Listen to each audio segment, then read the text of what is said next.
Hello, hello, my darlings. I hope you all are doing well. It's so good to have you all here. I'm so glad you all could take the time out of your day to join me today. I have a special guest today, and one of my usual guests that I like to have on, my favorite celebrity gossip guru who has all of the inside knowledge on celebrities and all the gossip on everything. Enty Lawyer is going to join me today. And I thought we should talk about the whole, jumping into Meghan's history with John Fitzpatrick. Sometimes I feel like since there are so many new people joining into the whole Meghan Markle community and lore and everything, sometimes it's good to go back into history and remind everyone just what kind of raggedy trollop Meghan Markle is. And she's had a plan right from the beginning. She's always wanted a rich white man to take care of her. This whole scene about her acting like a compassionate woman who cares about people. I think we saw that today. So let me grab Enty. Let me join him to the stage. Hello, Enty. So glad to have you here. Hey, I'm so glad to be here. It's been a couple of months, so I'm very happy to be back. Thank you for having me. Thank you for taking the time to be here, but I thought we should have a little discussion, a little walk back into memory lane and history, and I figured you might be the best person to probably talk about this and get information about Meghan's dear old alleged sugar daddy, John Fitzpatrick, who is a hotelier, who owns hotels, is a philanthropist, does hand out a lot of money to Irish politicians because he is Irish himself. And I did show you let me show you guys something before Enty gets into it here. But I did show this thing to Enty where when Meghan Markle was dating Corey Vitiello at the time, this was May 2018, Meghan Markle back then claimed that she was Irish American. So far we've had our favorite raggedy trollop be 43% Nigerian, Irish American. The girls over at the St. Meghan Markle Reddit community found out that she used to call herself Jewish too. So Meghan has played lots of different cultures. Well, she likes to pretend cosplay a lot. But what do you think here? Like, she's been going crazy. Did you see what happened in Paris? Sorry, I'm just like going left here for a second, but I need your thoughts for a moment here on her absolute shit show in Paris, Enty, before we get into this stuff. Yeah, I saw your tweet where you had Mm-hmm. like the pictures lined up and everything.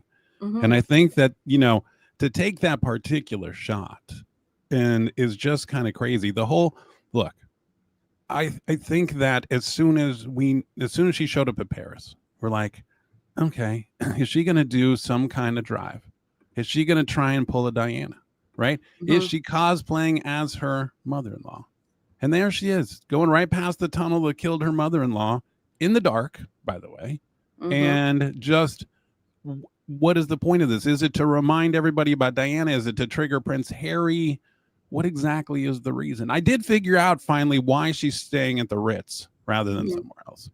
And that's so that she can try and have a run in with Jeff Bezos, who is also staying there. And Mm-hmm. that's the only reason that she's staying at the Ritz, is that she's trying to have this run in with him, because obviously I think that she wants him to pick up this show that she is pitching right now, or to find somebody else other than Netflix. So I think that that's what she wants to do. She wants to be in that circle of Bezos and Sanchez and the Kardashians and Sydney Sweeney and all that kind of stuff. Oh, but But they see through her, don't they? Like they can smell a desperate trollop from a mile away. yeah, but Lauren Sanchez is kind of, I think that that's what she wants to be in a way. Um, just a Lauren Sanchez kind of person who went from, a millionaire to a billionaire. And Mm-hmm. I think that that's what she wants. So it's a interesting thing. Oh, that's an interesting picture. I hadn't seen that one yet. I'm going Where to she's show a couple here because the Diana cosplay was off the chain while she was doing this. And it's absolutely disgusting. I'm going to make a video for you guys later about this when we're done here. But let me show you this one. And then there's another one that someone else picked up here. Look at this one. Here you go. Oh my God. Yes. Crazy. Okay. This is craziness. This is absolute craziness. And then she wonders why people call her out on this kind of behavior. Yeah, and that whole Zoolander walk that she did, I didn't understand. It's like, I can be a model, and everybody's like, she said something to the effect that she went like a decade ago to Paris Fashion Week. Has anybody been able to find any pictures of that? Nothing at all, of Because course. all I ever remember seeing her is like at a Toronto Fashion Week or LA Yeah. Fashion Week. I've never seen any pictures of her at Paris Fashion Week. Now, that's not to say that she didn't go, but nobody knew who she was. And so she was just in the crowd somewhere and not in the front row, because generally Getty and Wire Image and stuff, they only care about the people in the front row, because if you're not in the front row, then you're a nobody. The thing I don't understand, no one wanted to give her any jewelry to have on her wrist. I mean, she had her arm up like crazy for all the photos and her walks and everything. And she just has the same bracelet from Trevor on her arm. Yeah, that's the other thing I can never understand. Doesn't that like bug Harry? Like, can you just, what Harry should do is get her a different love bracelet, because it's just reminding of the ex, right? It's like, I always have a piece of my ex with me. And it's just, I don't understand that at all. He should get her a love bracelet that's different, so we know that it's a different one. But I don't understand why he doesn't. It's basically like she's cucking him 24/7, 365 by wearing that. I agree. But I also don't understand, with all the money that she spent on PR and everything, why wouldn't you buy yourself some nice jewelry instead of wearing the same 3-4 pieces over and over again? I I don't know. don't understand. I don't get it. I don't get it. You would think with all the old men that she has gotten her claws in, allegedly, that she would maybe upgrade her jewels and things, but I don't know. But I wanted to find out more about Meghan's relationship that she had with this John Fitzpatrick individual, because I feel like he was the one who introduced her to Rory McIlroy. And I Yeah, don't know you where know, Marcus fits in. that's This is like, where I'm trying to figure everything out. Like, where does Marcus fit in with all this? And how did her boyfriend Corey Vitiello not know when they were together at the time that she's here hobnobbing with old men and probably slobbing on their old schlongs? Who knows? you know, the whole Rory thing. It's Yeah. it's interesting because I think that Fitzpatrick said that he went somewhere and that Rory was there. So it's kind of confusing whether or not he introduced her to Rory, or Mhm. that she was with Rory and then Fitzpatrick came. It's a I've never been able, I've seen different quotes where people say things, but Fitzpatrick was on, it was when Meghan was getting married and when everybody found out he was on the guest list. And so Mhm. people started asking him questions and things like that. Yeah. And I've seen things where it says, oh, you know, I went to a hotel and she was there with Rory. I know that I think it was like, the one thing, it was an interview that he gave right before, it was with the Irish Times or something like that. And they reported that he had been a friend of Markle's for some time, meeting with her in his New York hotel with thanks to Irish golfer Rory McIlroy. Mm-hmm. So, and then even inviting her along to the White House and his Clinton fundraiser. So it sounds like he met her through Rory rather than the other way around. I think so. Okay. I mean, that's according to this interview. Like, he was giving a lot of interviews prior to the royal wedding because he was invited, and they were asking him, what do you think about an Irish person being at the royal wedding and stuff? Fitzpatrick, to me, and because I've been doing some digging, I don't understand exactly where his money comes from. Everybody go, well, it's the hotel group. Got it. But they don't have a lot of hotels. I think currently they have 2. Mhm. And his dad started it, and his dad never had more than 5 or 6 hotels. And back a year before his dad died, his dad gave an interview saying, you know what I've done, because I'm kind of retiring. So I've bought back this stuff from this venture capital firm, and basically the company was valued at the time at about $35 million, like that it had kind of liquid, because it wasn't a lot of hotels, you guys. This is not, it's not a huge chain. And you go, well, 30 million's a lot. It is a lot. But then there's 5 kids, and he divided amongst all 5 kids. Then he did give Fitzpatrick, with the one we're talking about, a little bit more than everybody else. But then he also had a stepson.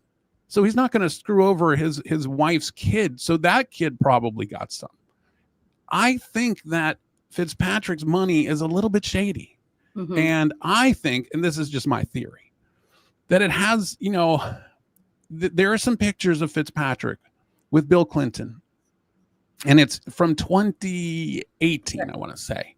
And it is at the funeral. It was during the funeral of this IRA leader, Martin McGuinness, who, by all accounts, well, not all accounts, if you read like the pro McGuinness thing, it'll be, oh, he was this guy, and the reason that Clinton was there is because of the Good Friday Accords, and just he went from being this IRA guy to being this great guy. But the thing is, this guy supervised torture of people. He had people killed. He fired not the first shot, but he was there for the Sunday bloody, massacre or whatever, Sunday Bloody Sunday massacre. And he just was involved in killing all these people. And this is a friend of John Fitzpatrick. Now, obviously the guy died back in 2018, but I just wonder where all this money came from. And his dad, Paddy Fitzpatrick, which is a nice Irish name if you're ever going to have one. He has this story. Oh, I came and I just worked at a hotel. And the next thing you know, he has all this money to buy a castle. Where did the money come from? He didn't save it from just working as a manager or a general manager of a hotel. So I just, where's all this money coming from? It's just, one of the things that you dig into. I don't have any answers. I just still digging. But I do find it interesting that that's who Meghan is choosing to associate with. And is he a sugar daddy? Maybe. I mean, he's never been married. He says, oh, I love my job too much. That's who I'm married to. Now, do you think there could be a chance that John and Meghan could have met at Soho House? Very much so, because John Fitzpatrick, one of his best friends, is Ron Burkle. So okay, there's a connection right there. There's your connection right there. Which shouldn't be surprising, because Burkle and Clinton were best friends until they had a falling out over something. And I think it was because Clinton was trying to blackmail Burkle or something like that. Mm-hmm. And because Burkle was paying Clinton an astonishing amount of money for doing absolutely nothing. And then Clinton wanted more money, something in the neighborhood of like $100 million or something like that. Said he was owed by Burkle. So then they had a falling out. And then, of course, with Burkle, you have Epstein, because Burkle and Epstein would fly on each other's planes and stuff like that. Yeah. And then you've got... there is the whole Corey thing, because this was February 2016 when they were at the event for Fitzgerald here. And then we've got not only that, but I'm just trying to put together a timeline here, because that was February 2016. And then we've got Meghan is still with Corey May 2016.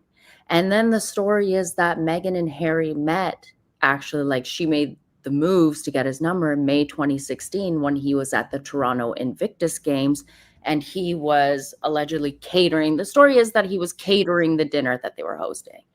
So do you feel like there is a connect? Like, how could...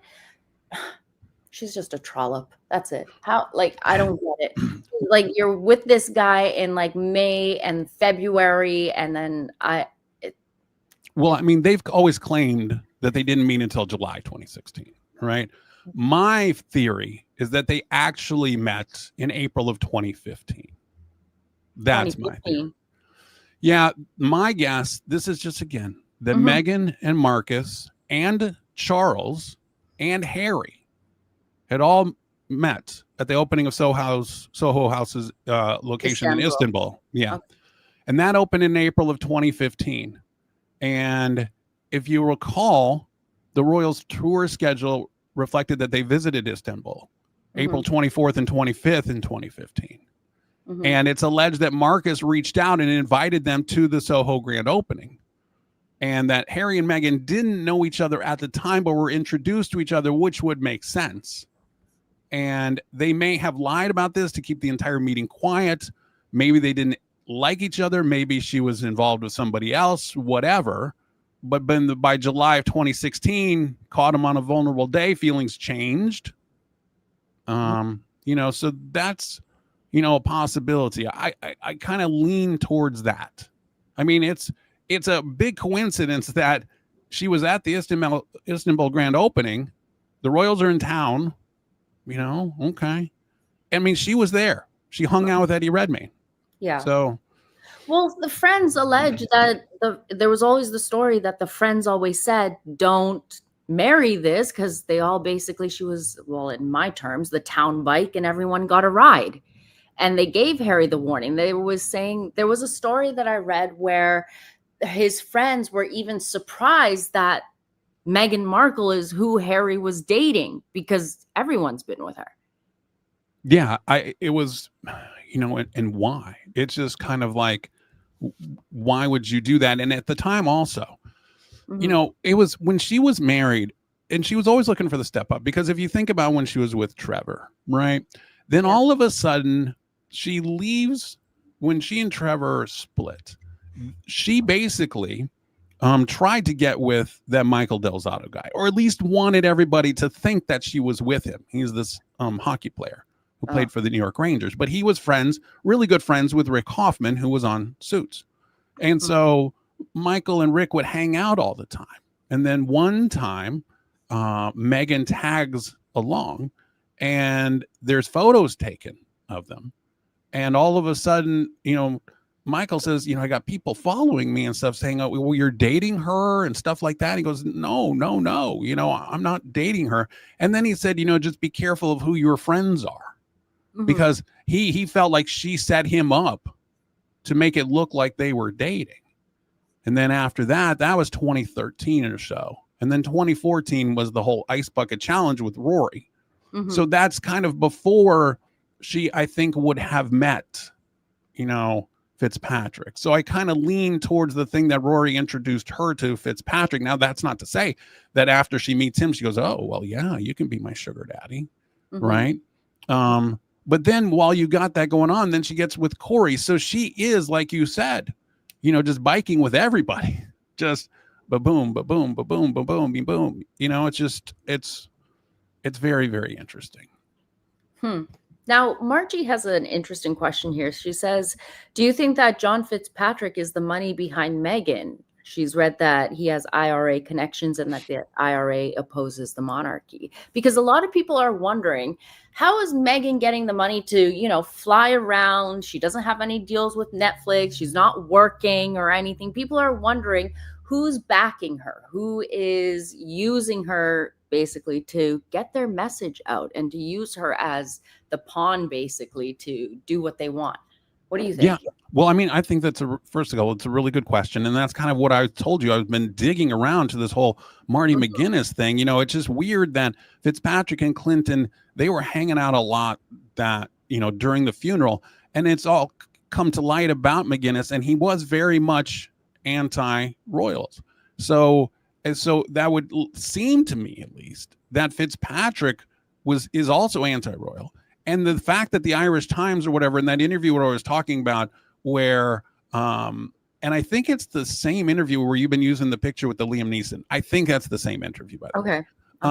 So in that, they ask, well, what's it like for an Irish person to go to the royal wedding? They wouldn't ask that question if he was, pro-royal. They asked it because they're like, why are you going? Do you think it's strange or whatever? This is very bizarre that you're going to this. And this is the same year that McGuinness died. And yeah, so it's that I think that's where the article comes from. It's from that picture right there where it's the Meghan and stuff, in a very ill-fitting dress for Meghan Markle. And this is where, by the way, where Liam Neeson said, I don't remember meeting Meghan Markle, so she must have not been very memorable there. I know, I remember. I remember that too. And then the Sussex squad got all mad, like, no, you did. Well, yeah, she must have not left a very big impression on him then. He Now, was married. Was this when he lost his wife at this time, right? He was already yeah, a pretty widower? close to pretty Yeah. close to there. Okay. My thing about this particular picture, which I can't figure out, is that so Sarah is the one who supposedly was invited, didn't want to go alone, and Mhm. so took Meghan with her, which would make sense. And but so is that when she met Fitzpatrick? Had she already met him? Because the story goes that Sarah was the one who was invited because she's Irish, but she didn't Mhm. want to go alone, so she brings Meghan, with. And then is that when she, latches on to Fitzpatrick? But you know who else was there too? Megan's friend, Lindsay Jill Roth, the one that she had with her at the Wimbledon game when she cleared out the stands and everything. Yeah, I mean, it's just one of those things where you're inviting the local celebrities or whatever, and so Mhm. it's not surprising, but it is. Like I said, the only thing we have going is Fitzpatrick's own words, where I met her at one of my hotels when she was with Rory, but then okay, she's with Rory back in 2014, so the timeline doesn't time right at all, because you're talking 2016 or whatever, and Sarah's the one so the timeline doesn't match up unless Meghan was with Rory longer than we thought. That could be it too. Yeah. Yeah. So, but going back to Margie's question, yeah, I mean the whole IRA thing, my digging shows that this dude is a huge supporter of the IRA. Obviously, he went to the funeral of McGuinness, who was anti-royal, tried to kill as many royals as possible. Probably the inspiration for Patriot Games. The characters in that trying to kill Charles and Diana. McGuinness is supposedly the person for that. Tortured people, did everything he could to kill royals. So, why is Meghan hanging out with this guy? Well, going back also what you asked about who's funding everything, he's got money, but I think the money is still coming from like Tyler Perry. You think so? I mean, I think that most of it, because Tyler's just got so much money, more money than God, and I think that he doesn't care if somebody wants to use a jet. So I think that that's probably where she's getting it from, because Fitzpatrick to me doesn't have private jet money. Now for Paris, that one, it wouldn't surprise me if Marcus Anderson, got a jet from somebody, whether it's Burkle or whoever, to fly over. But I don't think Fitzpatrick has, just, FU money or whatever, just burn it to let Meghan fly around on a jet and stuff like that. He doesn't have that kind of money. Mm-hmm. Makes sense. That makes sense. Now, personally, myself, I've always thought, wasn't there a connection between Princess Eugenie and Fitzpatrick? Because I know that there was always like a connection with Eugenie being in the Soho House crew that Meghan now hangs out with, like the same people that Eugenie was friends with, back in 2014. She was a big Soho House person. And then you've got the same people, like the same guy blow drying Meghan's hair. They're now part of Meghan's crew. I sometimes feel like Meghan used Eugenie to get her foot in, or played off like, oh, we could be best friends. I don't know who you are, despite knowing exactly who she is. Yeah, I mean, I think that Eugenie is the one that probably could do that for Meghan. And then you get into the whole story about Meghan and Prince Andrew and, that kind of situation. I don't think, honestly, that Meghan was ever with Prince Andrew. But I think that she was with his friends. I mean, I've done everything possible to try and find whether Meghan could have, been in this like group like the Epstein, because you can get Meghan to Epstein in one step. Yeah. With the Russian. And I don't know if you have those pictures of them at the dinner or whatever, but you can get Meghan to Epstein through Epstein's girlfriend at the time when he died. And so she was hanging out with her a lot, enough to have dinner with her and only like 5 or 6 other people. Yeah. And so, but I can't get her in the same room as Epstein. I can just get, her one person removed. But if she knows this Russian so well to go to dinner with her, and then they think they were also on a boat together. So, I mean, it's not just, oh, we know one time she just happened to be there. I didn't know who she was. No, there's several photos of you in different situations with Epstein's girlfriend. And I mean, this Russian girlfriend, if you haven't listened to my Epstein series on YouTube or whatever, she was the last person to talk to him on the phone. Mm-hmm. So they're on the boat together, and then they're at a dinner together, and everybody, it is a real photo. It looks kind of like Meghan could be added in on Photoshop or whatever, but it is real. Yeah. And so she's hanging out this person, the last person to speak to Epstein alive, and oh, hello. Oops. It was so anyway. So yeah, so Karina Shuliak or whatever, and it's just okay. Well, why are you hanging out with her? How did you meet her? How is she in this circle? And if she's in the circle, so then you have Andrew, right? So this woman right here knows Prince Andrew, and so then Eugenie. It's like this incestuous circle, but I can't get actually Meghan and Epstein in the same room, and I can't get Meghan and Andrew in the same room prior to meeting him through the official kind of channels. Now, I was listening to another YouTuber who just posted this on their channel, and they've been doing a lot of interviews with Andrew Lowney, who just wrote the book entitled about the Yorks, right? Right. Released it. Shauna, the Vintage Reads, she's an amazing channel. She just did an interview with Andrew Lowney. Actually, she's been doing a series of interviews, but her recent interview with him, he said that he has been digging into to see if there's a connection between Meghan Markle meeting Andrew down in Thailand. Oh, okay. I mean, it's possible. Like I said, I mean, I dig almost all the time. Like I really would love to put, it would answer so many questions if you could put them in the same room. And Meghan was trolling for older guys. I can't remember the exact story, but she was trolling for somebody, and he was probably in his 50s or 60s or something like that. And he said, no, she's too old for me. And of course, Meghan was probably like 30 or something like that. So, I mean, I would love to put them in the same room. I can put Eugenie in all these kind of situations. Like they have all these same mutual friends, but I can't actually get them in the same room as much as I would love to do that. Yeah. You definitely can't connect the dots. Not yet. Until something else pops off. Exactly. I always feel like the men that Meghan would go after, like the older men, kind of do resemble her father in a way. Like even John Fitzpatrick, if you really look at him for a while, like besides the size-wise, he kind of has a Thomas Markle-esque look to him. Yeah. I mean, I could see that. I mean, it wouldn't shock me that she's trying, has some kind of daddy issues or something like that. So, it's entirely possible.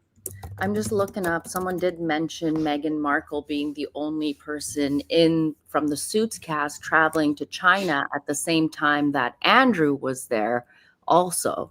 So I'm just trying to pull that up.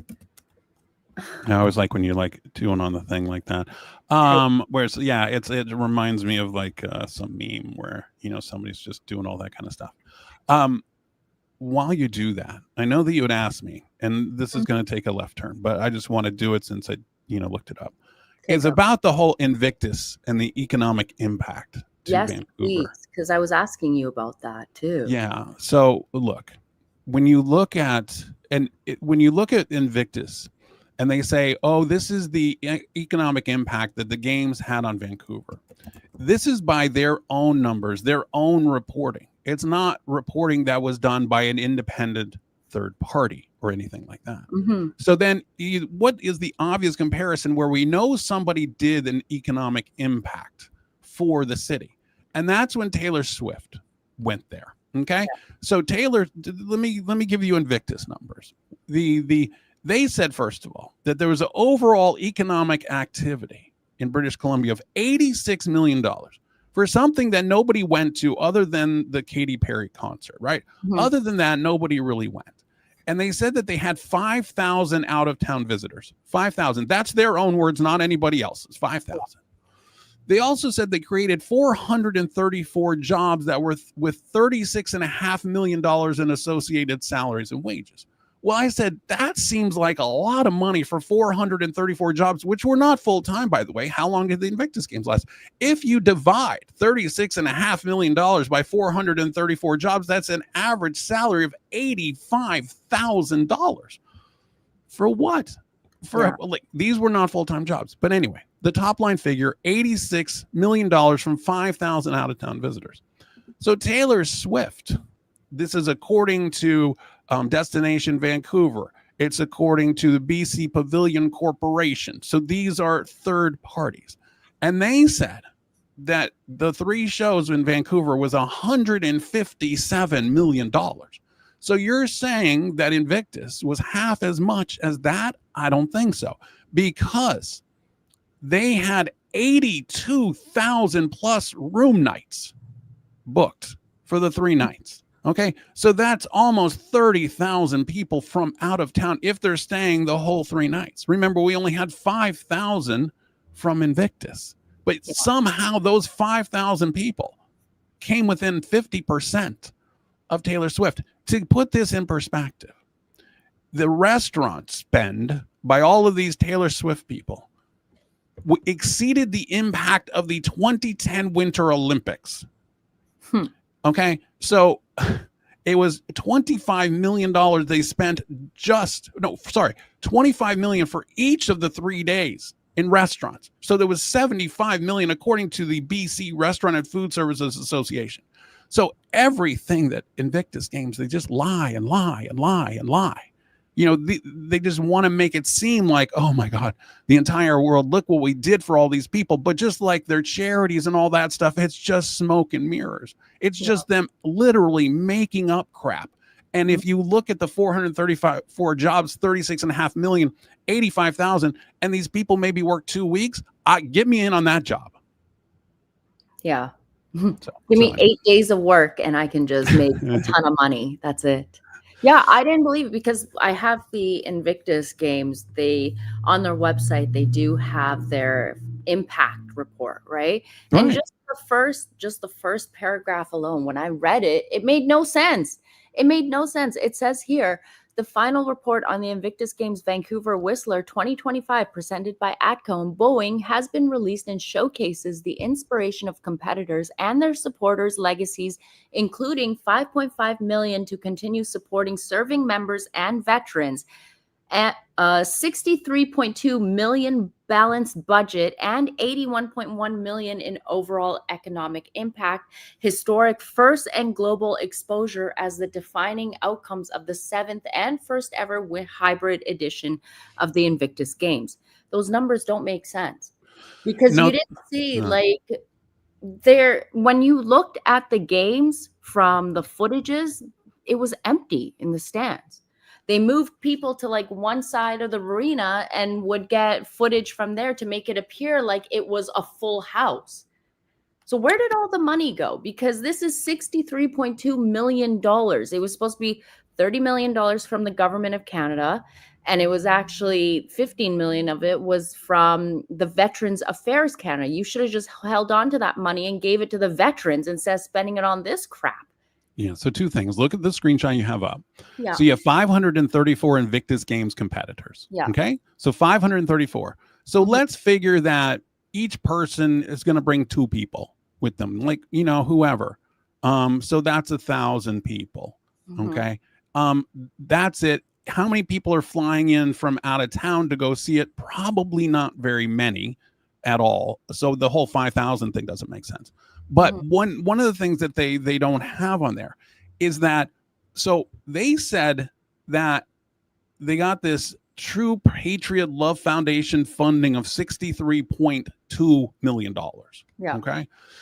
Okay. They got 63 from them. And then it includes 36.5 million in the salaries and wages. Okay. So my guess, and this is again just a guess, is that they said that the event organizers combined purchase of goods and services was just under 59.9 million, but they got the 63 million, which had 36.5 million in salaries. Are they counting that as the purchase of goods and services, maybe services as salaries? But I think that they stole about $20 million.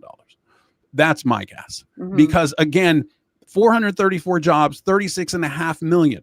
Okay. Nobody's paying 85,000 for 8 days of work. Okay. But they say that and they nobody's going to dig in it. So what if they paid $6 million in salaries and wages, which sounds a little bit more realistic for 8 days, and then they kept 30 million for themselves? Now, do you believe, because the board of directors at the Vancouver Invictus Games, who are basically CEOs who take like $1 million paychecks, right? They are claiming they did not get paid for being on the board. Now we're talking about people like the Aquilinis being on the board, which are a very prominent family in Vancouver there. And the entire board is claiming we did not get paid. I have a feeling they did get paid, just maybe they put it through different avenues of taxes or something else. Like they claimed it as something else to pay them. Yeah, I mean, I want somebody, because this is not my thing, to do the Freedom of Information Act request and stuff like that. I want to see, all my heart of hearts, ever since I looked into this a couple of weeks ago, is I really want to see these paychecks for $36.5 million to 434 people. I want to see it. I want to see, the Canadian version of a W-2. I want to see who got paid and how much they got paid. And if you're telling me that each one of these people for 8 days of work got $85,000, now granted, there could have been, but I don't think so. You're paying somebody $10,000 a day. That's what, Meghan probably used to charge back in the day for a day. So the people were volunteers, weren't they? Yes. These were volunteers. So what are they getting? They're not getting paid. They're volunteering their time. Right. So I need to see who this $36.5 million. My guess is that it went into the pockets of Meghan and Harry or whoever, some of these people from the board, whoever, but it did not go to actual people. And I can't believe that there's never been any pushback about the fact, or maybe nobody just didn't do the math. And if, you can see your screenshot right here, it doesn't, you have to go kind of digging into their thing where they said that they did the 36.5 million and, created the 434 jobs. And it's just, it's not on the top line thing, but it's there. It's their own words. It's not Vancouver. It's not Destination Vancouver saying that they created 434 jobs that led to 36.5 million. It's not anything like that. It's not bringing in more hotel workers or anything like that. These are supposedly actual things that they paid to people. So to me, they have stolen $30+ million. Yeah. I don't know who the they is, but somebody got $30 million in their pocket. Yeah. And this is happening every 2 years. This happened in Dusseldorf last year, where they got multiple millions in euros, and there's no accountability for the money or anything.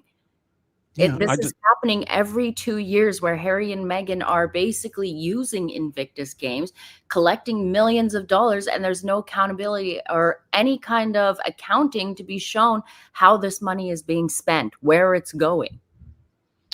Now, the other thing we need to talk about, which we haven't, is the whole, you go to Paris, Fashion Week. Yeah. You could go to Louis Vuitton. Yeah. You could go to Gucci. You could go to Valentino. You could go wherever you want to go for your first show. And you decide several days before you're going to get a humanitarian award for the way you deal with children that you're going to go to Balenciaga. Who made that decision? Someone who hates Meghan on her team. I don't know. Are they the only ones who would say yes? I saw that 100-day Duolingo thing. That was funny too.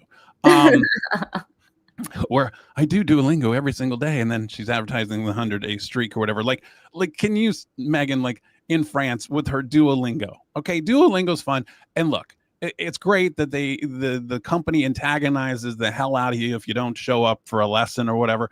But you're not learning how to speak fluent French off Duolingo. I don't care how many lessons you're taking, whatever. She's trying to make it sound like she's this global traveler and that she was spouting off French to all the workers at the Ritz or something like that. Mm-hmm. But anyway, Balenciaga, I mean, this is not a scandal that was like a decade ago. This is a scandal that was, 3 years, not even 3 years. It'll be 3 years in November, and they go, what we should do is we should have like the BDSM teddy bears and stuff like that. And my whole thing is, you see the kids, what parents are like, yeah, I'd like my kid to model with a plush teddy bear that's a BDSM and stuff like that. I mean, what? Or the Kim Kardashian, which she wore, I think, to the Met Gala from Balenciaga, where she's covered up in, basically the latex from head to latex, head to toe, covered up and everything like that. This latex right here on the bed. This latex outfit. Yeah. And you guys wait, keep that photo there. You guys see the white bunny? Do you guys see that? Do you really want to go down like an Alice in Wonderland kind of MK Ultra thing right there? With the white bunny? I mean, you got cock rings here in the corner. Yeah, this is, so she decided, you know what, Balenciaga, that's the way to go. I understand why Kardashians do it. I got it. Yeah, I got it. But and Kim Kardashian said she would never work with Balenciaga again. A year later, she was back working with them.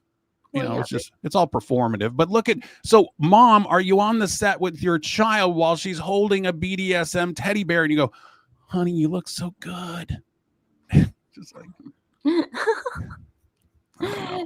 just keep it there. But remember, these parents claimed that they didn't know that their children were posing for these photos. They alleged you're not there. So the parents not there. They're hiding them somewhere. I don't know. Maybe it's like, we're gonna take your kids into this room and they're just allowing it. These people are sick. As a parent myself, I would never ever.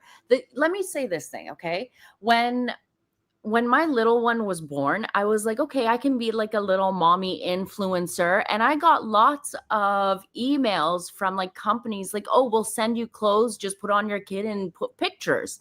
And then I started thinking, like, it was like a light bulb went off in my head one night. I was like, why would I expose my child, who's a minor, who's pure and innocent, to all these weirdos online? And I just grossed myself out and shut down everything. Like, when you become a parent, you think about your kids, which makes me wonder, like, Meghan's got no kids, because who would go and support something like this when they have children, allegedly? And not only that, but Balenciaga, many of you guys don't know this, they also own a parent company that owns an auction site that sells child sex mannequins with genitalia for faces. Now, this is some of the images that is more, not as bad as the rest, but look at this. This is what Meghan Markle supports, and she's supposed to be the online bastion of children's safety, and she's gonna get a humanitarian award in like 2 days in New York, and this is the show that she goes to. The CEO of Balenciaga owns this parent company. The CEO of Balenciaga is Salma Hayek's husband. Yeah. Somebody asked, by law, is an Invictus supposed to provide financial statements? Yeah, I suppose, but does it break down? Okay, what I want to see is, I just want to see a list of these 434 people, redact their names, that's fine.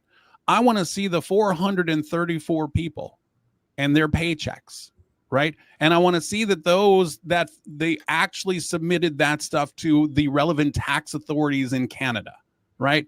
So yeah, look, we paid this person here. Here's, we took out the taxes or whatever. I want to see that. I don't want to see some top line thing where it says 36.5 million, for 434 people. I think that they just thought, oh, well, nobody's going to do the math. Let's just make up a number. Yeah. And, so that's that. Somebody asked also, one of the questions was, did I stop the Epstein thing at 69? I'm not, it's a weird number to stop on, isn't it? I think I did a couple more than that, but I'll do more. I just, I have to find that right, niche to do it. And I have to be, amped up about it that particular day to do it.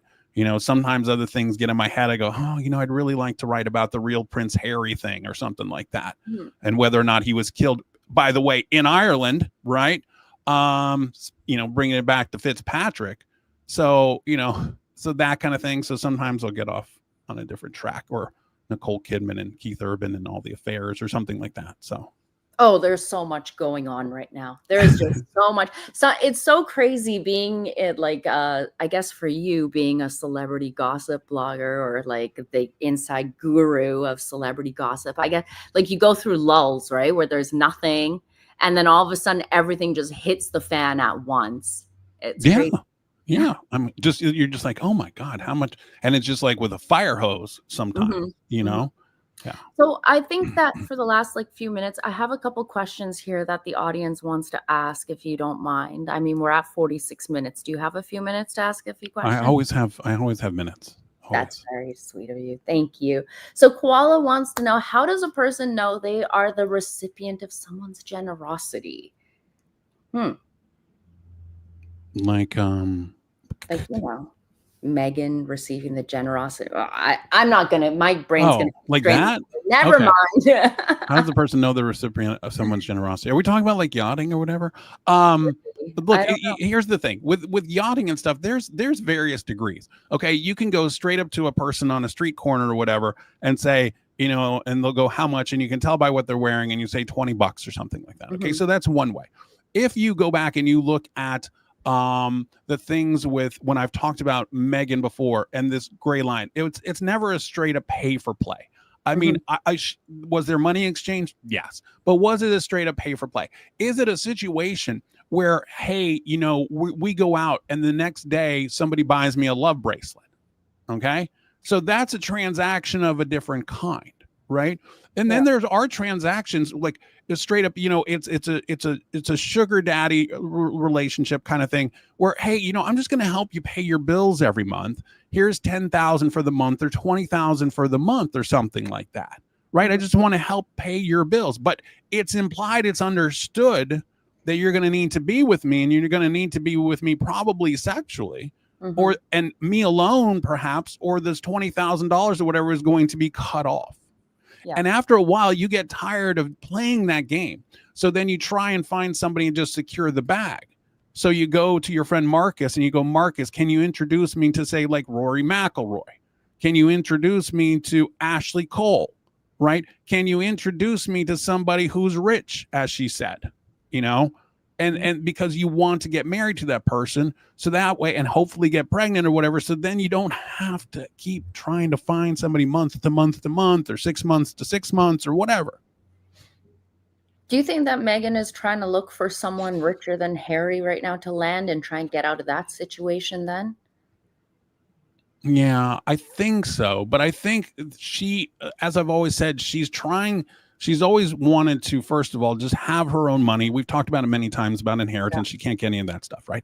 So she needs to have her own source of income. And she was hoping, obviously, that all of this stuff that she's doing on the side would make her, rich, that she would get lucky with like a Skims or, makeup or perfume or something. And then she would become a billionaire.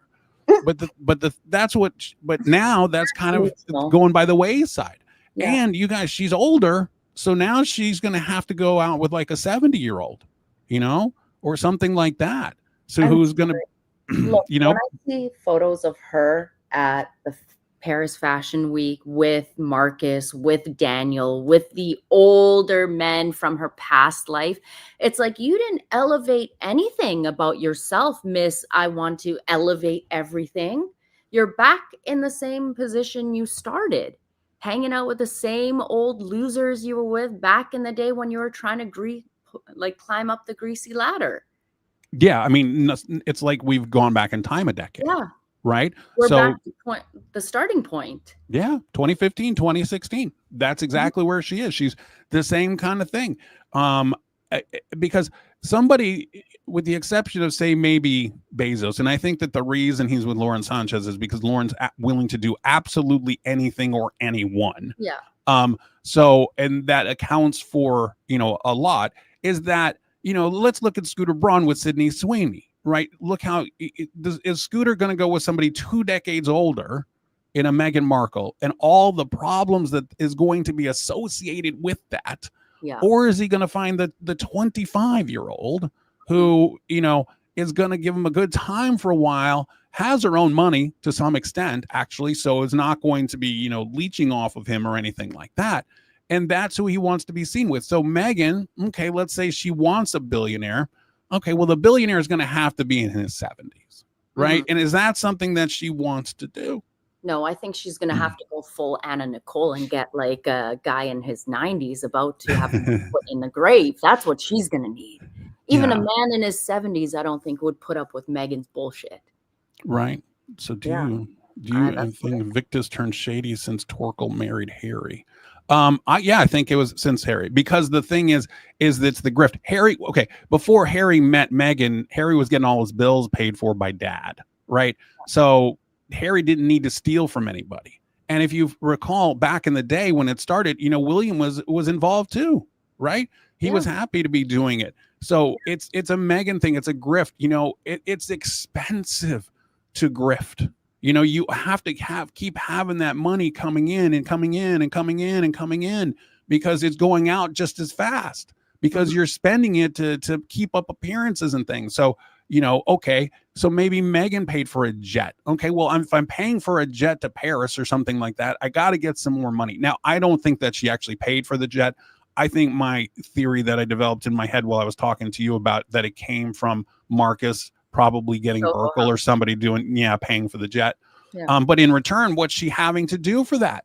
Right? Is she having to, bang Marcus a few times? I mean, it kind of looked like they were hooking up. And then at some point he got tired of her and, made her get out of the van by herself. He did look like he was pretty much over her shit when she couldn't behave herself at the show, and looked like there was an instance where one of the models had tripped or slipped or something, and Meghan was the only one who was laughing. I'm just pulling up the image here so I can share it to everyone. But did the black dress, was that after the show or before the show? After, yeah, because this was during, right here. And the black was later, because I think that they hooked up later. She looks like when she was in the black dress that they had just hooked up. That's my guess.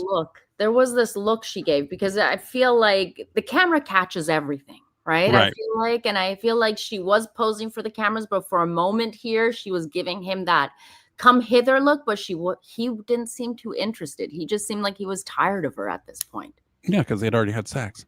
So because the other thing is like, okay, so you're staying at the Ritz and she's getting all glammed up and everything. And by the way, does she ever look like this for Harry? No, she does not.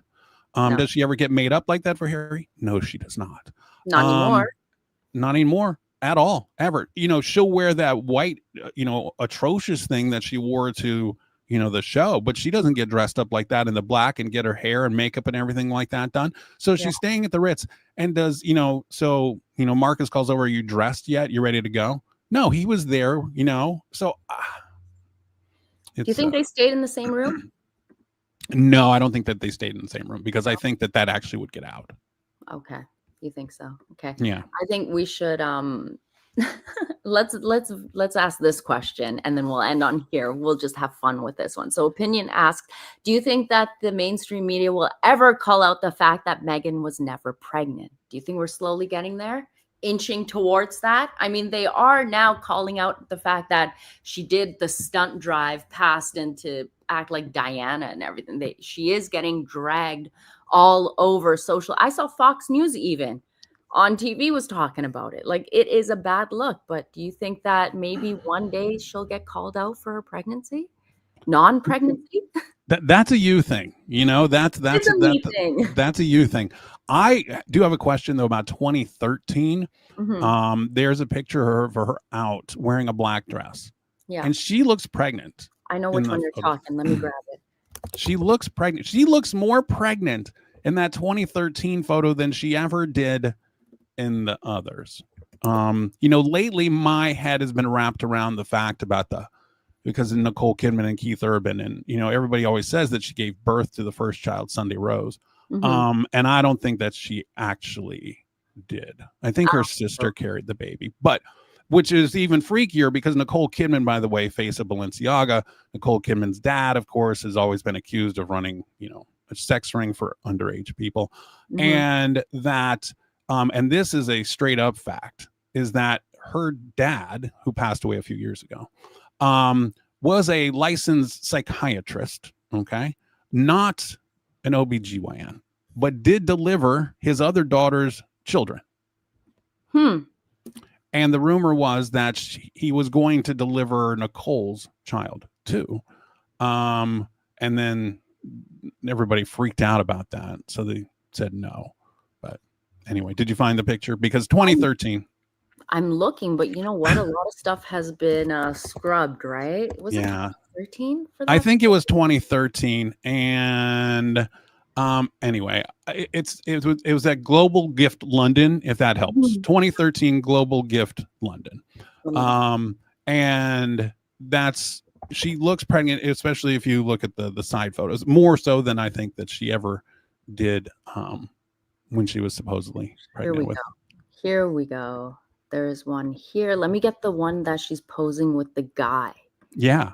That's the one that I'm looking for. That was her friend's boyfriend, right? Allegedly. This is the image here. Let me see if I can pull up one without the Alame tags all over it, because then you can see it better. This one. Here we go. Let me pull it up for you. This is the photo that Enty is referencing right here. This one. Yeah. Look at that. And there's other ones from the side, and just look at that, and you're like, I mean, no woman who's going to a premiere would be wearing something that makes her appear pregnant, especially someone like Meghan, who likes wearing the tight, skin tight outfits. Right. And I mean, this is 2013. How old is she now? So, I mean, this is where you want to wear the skin tight, right? And everything like that. So this is always kind of, because she's got the skinny legs going on, but her upper body looks very full, right? Their shoulders and everything like that. To me, she looks more pregnant in this photo than she ever did otherwise. She ever has looked. Yeah. But I think we should end it there. Let me just see what's going on here. An old geezer has gifted a MeghansMole membership to a lucky individual. Thank you, an old geezer. Thank you. We've got a $10 super sticker from an old geezer, and my wonderful mod saying, loving this duo. Enty's interviews are always so interesting. Thank you both. And to end off on that, thank you, Enty, for being here and taking the time out of your day to, have this. We always go over the time limit. I always say 45 minutes, but I'm always lucky when you spend a little bit more time, and I appreciate it. But let the audience know where they can find you. I mean, let's see. crazydaysandnights.net, patreon.com/NTLawyer, at NTLawyer on most social media, and then it's Crazy Days and Nights podcast on YouTube. I've got all the links in the description box below for those that do want to follow. And there is someone who's moonlighting as you on Twitter. I think it's Crazy Days and Nights poster. That is not Enty Lawyer. That is not me. That is not me. That is not him, just to let you know. You are at Enty Lawyer on Twitter, X, whatever you want to call it. But thank you, Enty, again for being here. I appreciate all the information, your wealth of knowledge, and the little bits of gossip that you sprinkled in between. I loved it. Thank you so much for your Thanks for having me. I always love being on here. Yeah, we should do this again. Maybe not take like more than a few months in between. I know. Yeah, we always have a great time. Anyways, my darlings, thank you so much for being here. I appreciate you all. Make sure you hit the like button. Let me know what you guys thought in the comments below, and I'll catch you in the next one. Toodaloo, darlings. Bye.